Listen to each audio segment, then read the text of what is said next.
Good morning, my people. Wanna see say the US government recently issued a travel advisory warning people not to travel to Jamaica. What is going on upon we little island?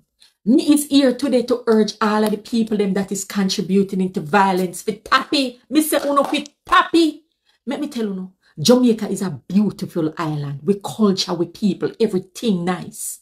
But let me tell you something. Me and uno know say Jamaica is dependent on the little tourism to make the economy thrive. But when tourists see them here kind of sitting, they not go and come a yard, and who it go affect? No, our little island Jamaica. So come on, man. Uno have to do better than that.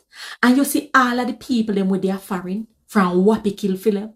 Nobody thinks so them a go want come back, They not go want come back.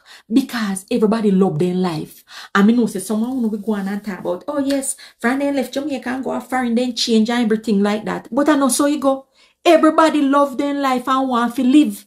Me know say someone no even have the audacity to talk about people free. Me know say someone no hear that the word in a long time. But no, I know free. We love with life and we now go want come Jamaica and when we come there, we consider me a violence again. How we are to manage? How we are going to have a good time? Let me tell you no same thing. Jamaica nice. Nowhere no better than yard. And when me check it out, lad, nowhere no better than yard. Happy violence.